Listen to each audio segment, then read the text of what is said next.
There's no interesting backstory here. I didn't buy this thing from some, creepy garage sale. I didn't get it as a gift from some estranged relative that doubled as a cultist or anything. The TV was bought at the mall, for Pete's sake. It was sitting on a shelf, ordinary as anything. It's a cheap one too. Nothing about the way that it looks would suggest that this thing would be as screwed up as it is. My new television plays shows and programs that shouldn't exist. At least it plays things I'd never seen on regular television before. No sane person would ever air some of the shit that I've seen this thing put on for me.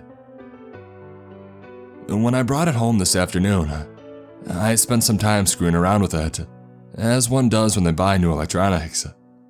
Hooking up the cable cord, making sure my Fire Stick was working alright, etc, etc. But there was one thing that caught my eye. You know how every television has a source menu that brings up a series of options? The auxiliary, the USB, HDMI 1, HDMI 2, all that stuff. This new TV of mine has all of that, but there's one other extra source that I've never seen or heard of before. It's not mentioned in the manual at all, and I can't find anything online that can tell me what it is. There's no given name for this source, as the menu on the TV simply refers to it as a picture of 5 vertical lines. When I first selected the source, it took me to something that seemed like cable television, but it was nothing of the sort. There were channels, yes, but I'm not talking about TNT or AMC or any of that. I don't think anything broadcasted on this source's channels would be allowed on cable television. Allow me to explain. Channel 32. As soon as I hit the source, I was brought to Channel 32, which was airing some kind of family sitcom. I let it play as I started Googling an explanation for this extra source, trying to figure out if this was perhaps a manufacturer error or something similar. I was mostly focused on reading, so I wasn't exactly paying attention to the show that I had left on. But a line was suddenly read that made me snap my attention back to the television. Just where the hell have you been? On the sitcom that was airing, a father was scolding a teenage boy who had just snuck into the kitchen in the middle of the night. The kid was dressed up, but he looked like a mess, likely having been out partying.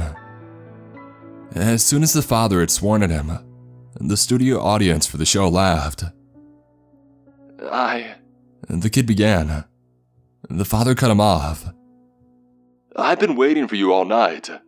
Where the hell have you been? The studio audience laughed again. What the hell? I thought, putting down my phone. What kind of show is this? I was at a party. The son admitted. The father, a large bearded man, took a dangerous step closer to him. His eyes were wide and manic. The son took an instinctive step back, and the reaction seemed far too genuine for a sitcom. A party? The father repeated. You were at a party? Yes, Dad, The large man's hand slapped his son across his face, making a meaty thud sound. The kid gave out a yelp in pain and shock, and fell onto the floor of the kitchen.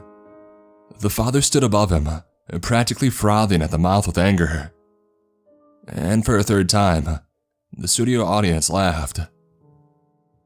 I'm sorry. The kid wailed from the floor. Please stop, I'm sorry.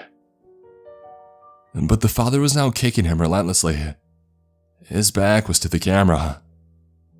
The scene faded to another one with a lighthearted jingle, reminiscent of so many other sitcoms like Full House or Family Matters. We were now in a living room. The kid from the previous scene was sitting on the couch, bloodied and bruised. A young girl, perhaps the character's sister, was sitting next to him. You know you just can't sneak off like that. The younger sister was saying to the beaten boy. Daddy gets mad when you do that. It hurts so bad. The beaten son said, starting to choke up. Tears trickled down his cheeks from his bruised eyes. The studio audience laughed and clapped. What was I watching? It was shot in time like it was supposed to be some sort of comedic family show, but everything that was happening was just horrible. At the time, I wondered how such a thing could possibly be given airtime. Although I was disturbed, I was also extremely curious. I sat down on my couch and I watched the episode of this horrific show right to its end. There was maybe 5 minutes left in the episode, and all it consisted of was the two siblings crying and admitting that they wished they could escape their father. With every sob and admission of sadness from the two characters, the studio audience kept laughing and clapping, like as if these poor kids' misery was the most hilarious thing that they'd ever seen. When the credits rolled, the show's theme song played. It was upbeat and merry, as if its premise had been about a goofy family getting into hijinks rather than a miserable one abusing itself. I sat there for a moment or two trying to process what I had just watched. The entire thing made me feel unclean. When another episode started to air, I changed the channel to Channel 61, what looked like a home shopping network. There was an older woman with white hair, smiling brilliantly at the camera. Graphics displaying phone numbers and prices framed her, making a perfect little portrait of capitalism on my screen. My wife watched networks just like this one all the time, usually to admire jewelry we can't afford. But this was something different entirely, and much like the sitcom, it was different in all of the worst ways possible. On some networks like these, they'll sell clothing or accessories and have mannequins set up to help display the products. This channel did the same. But instead of wearing a dress or a necklace, this mannequin was wearing a leather leash, strapped incredibly tight. The old spokeswoman held the end of the leash in her hand. As you can see here, She was saying, the grip is significantly strong around the neck, ensuring your property's immediate obedience. Nothing is quite as persuasive as a crushed throat. She gave a little giggle after that. I see we have a buyer named Emily from Wisconsin. She carried on. Very quick to the phone, ma'am. We hope you enjoy your new lethal leash. Oh, thank you, Amy. I absolutely love it, and I can't wait to try it out. Oh, I'm glad to hear, sweetheart. Let's move on to our next special deal for the evening. The spokeswoman Amy walked to the right and the camera panned to follow her to the next product. Standing in the room, chained to the floor and gagged with a metal block strapped to her face was a young woman. She couldn't have been a day over 20. Her eyes were wide capital O's of terror, and although she tried to scream, the gag reduced her noises to low, muffled groans. She looked like she was a pretty girl, but her face had been so badly brutalized that it was almost impossible to tell. For our next offer, we're giving you a once-in-a-lifetime deal. Not only will you receive this lovely product, Amy stroked the chain girl's hair, but you will also get your own set of lethal leashes for free. The variety pack includes leashes in a variety of different colors and designs, so you'll have the perfect one to match your product. Call in now and take advantage of this incredible deal. What should have been a phone number came up on the screen, but instead of numbers, it was just a bunch of symbols that I'd never seen before. The shot faded to briefly show off the variety pack of bright-colored yet painful-looking leather straps, before fading back to the young woman's terrified face. Amy suddenly exclaimed, Wow, that was fast. The caller is Ted from Brooklyn. Congratulations, Ted. We hope you enjoy your new product. A low, raspy voice said on the speakerphone, She looks just like my ex-girlfriend. So do I intend to enjoy using her. And two men in black uniforms and masks came into the frame, unchained the young woman from the floor, and they carried her away. Despite the gag, she was screaming so loudly that it was audible now. She tried to no avail to kick at her captors. Now completely disturbed, I raised the remote and I turned the channel. As I did so, I realized that my hand was trembling. Channel 104. An infomercial for a fitness program came up this time. I tuned in right as they were showing off the before and after pictures of a woman who had purchased a workout package called Pure Motive. The woman had been very large and had lost something like 80 pounds in just a couple of months. The woman in the picture spoke to an interviewer. It's the only method that I've tried that's actually worked. If you're trying to lose weight fast, this is for you. The shot changed to the same woman running on a treadmill. Her face beat red. Behind her, a thuggish-looking man stood with a large shotgun pointed directly at her back. A cigarette dangled loosely out of the corner of his mouth. He was staring intently at the woman, as if ready to pull the trigger at any moment. It then cut to another pair of before and after pictures, this time of an obese man. There is a brief bit of footage where he was doing squats with a couple of dumbbells. Another creepy-looking thug was standing right behind him, holding a revolver close to the poor guy's head. It's the only thing that works. The satisfied customer said happily. His voice sounded weak. A montage of horrible shots came next. A woman running on a track with a man holding snarling dogs close behind her.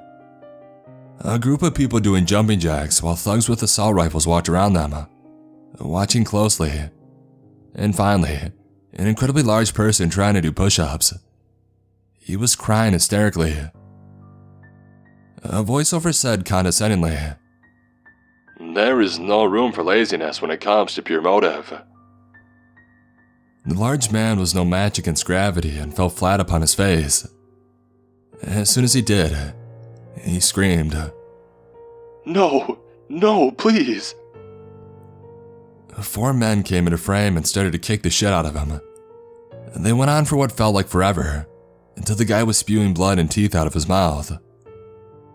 One of the 4 thugs went off frame, and then came back with a sharp-looking machete. No. The large man managed to cry out, Please, don't.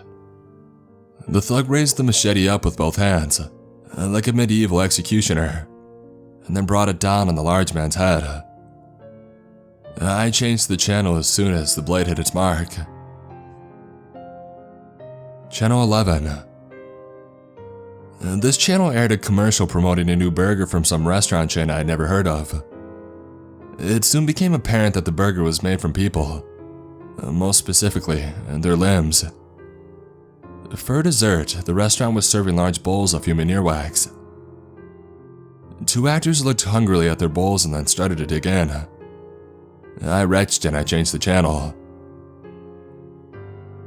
Channel 9, 88, and 202. Despite being so horribly disturbed by all of this, I kept flicking through the channels. Some morbid curiosity had rose up inside of me. Part of me believed that there is no possible way I was actually seeing the things that the TV aired, and that I had somehow gone mad. But most of me felt that it was all true. And if it was the case, then I was in the midst of something impossible. And I had to see whatever came next, as repulsed by it as I might be. Channel 9 was airing some rock concert. The singer went up to the mic and he screamed, Are you ready? And then pulled a small switchblade from his pocket. With a click, the blade sprung out of its handle and the singer brought it right into his face, over and over again. A shot of the crowd showed they were all doing the same, some with knives of their own, others with shards of glass. They all seemed to be enjoying it. Channel 88 had a game show that launched terrified people at a brick wall using catapults. I got the gist of it quickly and again, I changed the channel. I flipped past channel 202 as quickly as I could, because it freaked me out quite badly. It was footage of a bare-walled room with a young woman sitting in the middle of it. She was staring at the camera. At me, I thought immediately. With eyes that were small but had humongous sockets. It looked like some sort of horrific insect-human hybrid was staring through me. Channel 76. This channel had a wildlife show, but it was displaying all sorts of horrific animals that do not exist on this planet. Tall canine-looking creatures with stilt-like legs preyed upon a car-sized slug. The slug had 2 hands, each with about 10 digits, that slapped uselessly at its assailant. There was a narrator for the show, but just as he had started, As you can see, there is no hope here for this useless goddamn creature. he was suddenly interrupted by a chorus of death rattles. That sound unnerved me greatly. I changed the channel. Channel 132. Another infomercial. This was for a product that was literally just chocolate-coated human feces. When I watched one actress gleefully take a bite and happily sigh as if she were savoring the flavor, I had to quickly change the channel and then rush to my bathroom to vomit. Channel 303. As I crouched above my toilet, hurling and heaving, a sound suddenly came from the TV. Hey! I looked up from the toilet bowl. Hey! It continued. The voice was eerily familiar. Hey, you. Yeah, you. Trembling badly, I mustered up the courage to leave the bathroom and see what was happening on the TV next. The infomercial was gone. The channel had changed to 345, despite the fact that I hadn't touched the remote. This particular program featured only one star performer. Me. Or at least some horrible copy of me. I was in the same room as the monstrous woman from Channel 202. She was gone, and I was sitting where she had been. And this copy was looking at the screen, same as the woman had done before, and was crying. In its lap there was a long black cord, with multicolored wires sticking out of the end. Help me. The thing was saying, Please, help me. It brought the cord up to its face, holding it in both hands. Help me, please. It said again. It opened its mouth and in went the cord, and the sharp wires cut around the copy's lips, and the expression on that thing's face made it more than apparent that they were cutting inside his mouth as well. And blood poured down its chin. From behind its back, the copy pulled out 2 other large cords. Both of these were quickly shoved into his eyes. The copy raised its head up to the ceiling of the room and it screamed, the cords dangling from its mouth. Although the camera had remained locked on the copy for the entirety of this, it was now starting to pan right, the direction from which the cords were coming. The shot moved from my deformed other self and walked towards a white door, the bottom of which the cords were feeding through. A light shone on the other side of the door, and the entire TV screen seemed as bright as the sun as that door opened on its own. The channel changed on its own once more. Channel source. What I was suddenly looking at was a wondrous display of whirling colors on the screen. Red, blues, greens all fading in and out of one another. An impossibly beautiful sight to behold. When I briefly took my eyes away from it, all of the other colors around me seemed to be muted and dull. I fixed my eyes back on the screen and felt a rush of pleasure. The 3 hues were soon joined by more, purples, yellows, and oranges. I couldn't look away. Everything went numb. My body felt like it was melting and becoming one of those swirling clouds of color. This is the most beautiful thing that I've ever seen, I thought, and the most beautiful thing that I will ever see. Another thought came, an alien one. Was it worth watching everything else? Was it worth it just to see this? Although my eyes were still glued to the screen, I felt myself frown. Had that been something that I thought, or something that had come out from the TV itself? It was almost a little bit of both. The alien voice kept on. Was it worth watching everything else, just to see this? Yes, I said immediately. Yes, absolutely. Reds, purples, greens, and oranges. Would you keep watching? Would you keep watching to see it again? Colors. Oh God, so many colors. Was this the source? Was this channel, these swirling colors, the source of everything that I just watched? It most certainly felt like it. Would you keep watching? The source asked again. Would you explore all of those channels, just to get back here? I didn't answer. My attention was still almost completely focused on the waving colors. Here, look, see, said the source. One by one, the colors faded away. I was now back looking at the room from channels 202 and 303. I was still sitting there, cords dangling out of my face like grotesque growths. But I was not alone. The tiny woman was there, as were dozens of men, women, and children that had been similarly disfigured. Join the others that kept watching. Watch with us. The source said. Watch with us. The people on the screen talked in unison, as if they were a part of a sermon. Watch with us. Watch with us. Whatever ecstasy I had felt from looking at the colors, it quickly sobered up and was replaced with fear.